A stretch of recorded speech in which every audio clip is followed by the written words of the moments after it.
भैरवी सरळ जगन्नाथवर आरोप करते की त्यानेच गुंड पाठवून सारंगवर हल्ला केला आहे। इथे जगन्नाथची बायको भैरवीला म्हणते, तू खोटं नको बोलूस, असं काहीच केलेलं नाही आहे म्हणून। तेव्हा भैरवी म्हणते, माझ्याकडे पुरावा आहे म्हणून, आणि ती त्याच मुलांना तिकडे बोलवते। त्या मुलांना बघून सावलीला आठवतं की तिने त्या मुलांना थोबाडीत मारली होती म्हणून। आणि इथे सारंग पण त्यांना बघतो। भैरवी सारंगला विचारते, सारंग हेच होते ना ज्यांनी तुझ्यावर हल्ला केला होता? सारंग म्हणतो, हो म्हणून। इथे भैरवी म्हणते, हेच ते पोरं। आणि ती म्हणते त्या मुलाला की तुला सारंगवर हल्ला करायला कोणी सांगितलं होतं, कोणी सुपारी दिली होती? आणि ती इशारा करते त्या मुलाला। तो म्हणतो, डोकं हलवतो आणि हो म्हणतो, आणि तो जगन्नाथकडे बोट दाखवतो आणि म्हणतो, या माणसाने म्हणून। आणि सगळेजणच थक्क होतात। इथे सारंग जगन्नाथला म्हणतो, तुम्ही या थराला गेलात की तुम्ही माझ्यावर हल्ला करायला या माणसांना पाठवलं? बबलू आणि सोहम पण त्याच्याकडे बघतात, जगन्नाथकडे। इकडे सगळेच जण थक्क होतात, सावलीचे घरचे पण आणि सावली पण। इथे जगन्नाथ म्हणतो, मी हे काही केलेलं नाही आहे। तेवढ्यातच सावली ओरडते आणि म्हणते, बस करा आणि तुम्ही इथून निघून जा म्हणून। सावलीचे वडील पण म्हणतात, जगन्नाथराव तुम्ही आत्तापर्यंत आमच्या आयुष्यात जे केलं खेळ खंडोबा तो पुरे झाला, आता इथून निघून जा म्हणून। आणि ते तिकडे असे स्तब्ध उभे असतात। इकडे सावलीचे वडील सगळ्यांची माफी मागतात आणि म्हणतात, हा कार्यक्रम इथेच संपला म्हणून, आणि सगळेजण तिथून निघून जातात। इकडे भैरवी आणि तारा पण निघायला लागतात। तेवढ्यातच भैरवी जगन्नाथ समोर येते आणि हसते आणि त्याला म्हणते, कसं वाटलं? आणि इथे जगन्नाथ खूपच रागात असतो, तो तिच्याकडे रागाने बघतो। पण इथे भैरवी तर जिंकलेली असते, तिला जे हवं ते मिळालं असतं। खोटा आरोप जगन्नाथवर करून ती आणि तारा तिथून निघून जातात। इकडे सगळेच जण जगन्नाथवर चिडलेले असतात आणि सगळेच त्यांना सांगतात की तुम्ही इथून निघून जा म्हणून। जगन्नाथ आणि त्याची बायको पण ते इकडून निघून जातात। जगन्नाथ जाता जाता सावलीकडे बघतो, ती रागात असते। इकडे ऐश्वर्या म्हणते, हे कट सावलीने जगन्नाथ बरोबर मिळून केलं आहे।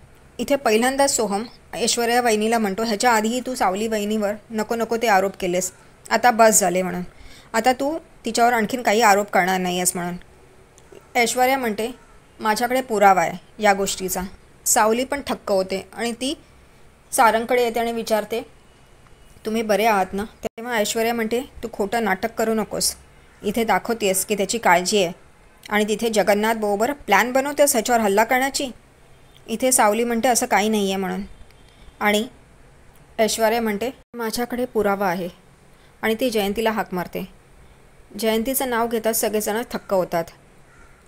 जयंती पुढे येते आणि ऐश्वर्या तिला म्हणते, सांग खरं काय येते?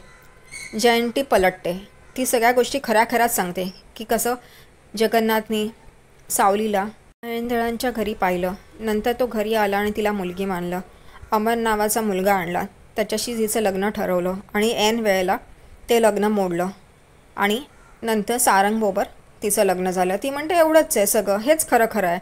इथे ऐश्वर्या तिला दमदाटी करून विचारत असते, अगं खरं सांग, खरं काय आहे ते सांग। ती म्हणते, हेच खरं आहे। इकडे सारंग चिडतो आणि म्हणतो ऐश्वर्याला, तू खोटं नाटं सावलीबद्दल काही सांगू नकोस, आणि चिडून तिकडे निघून जातो। इथे ऐश्वर्या खूप चिडते। जयंती आणि तीच उभे असतात, बाकी सगळे तिथून रागाने निघून जातात। ऐश्वर्या जयंतीकडे रागाने बघत असते, तेव्हा जयंती म्हणते, असं नका बघू माझ्याकडे रागाने, मी खरंच सांगितलं आहे। तेव्हा ती म्हणते, तुला काय सांगायला सांगितलं होतं आणि तू काय बोललीस? तेव्हा ती म्हणते, तुझी ती फालतू मेकअप किट मला काय कामाची, लिप बाम पण काही कामाचा नाही आहे। इकडे मी जर का ह्यांच्याशी वैर घेतलं तर मला घराबाहेर काढतील आणि माझे कोट्टलवार माहेर पण मला पोसू शकणार नाहीत, मग मी इकडची नाही राहणार, तिकडची नाही राहणार, कळलं ना? आणि तीही तिकडून हसून निघून जाते। निघण्याची वेळ येते तेव्हा सगळेच जण सारंग आणि सावलीची वाट बघत असतात। सारंग आणि सावली येतात तेव्हा सारंग पुढे निघून जातो आणि सावली आपल्या आईवडिलांबरोबर तिकडेच उभी असते। इकडे सावलीची आई वडिलांना विचारते, अहो विचारा ना त्यांना, सारंग साहेबांना, की सावलीला आपल्या साऊला नेणार ना का?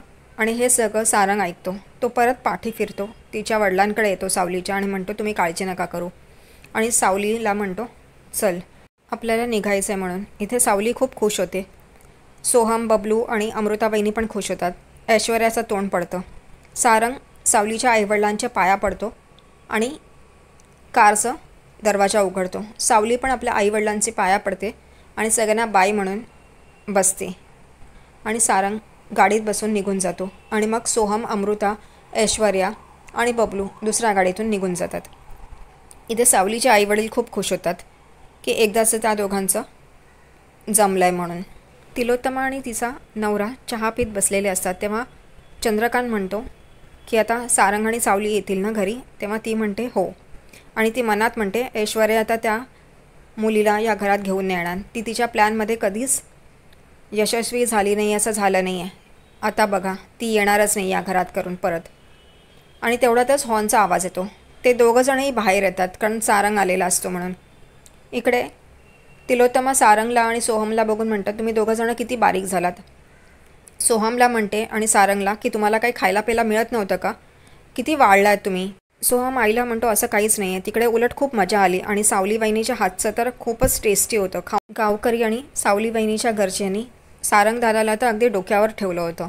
हे ऐकून तिलोत्तमा म्हणते ठीक आहे ठीक आहे. आणि एकदम तिचं लक्ष जातं तर सावली तिथून येत असते.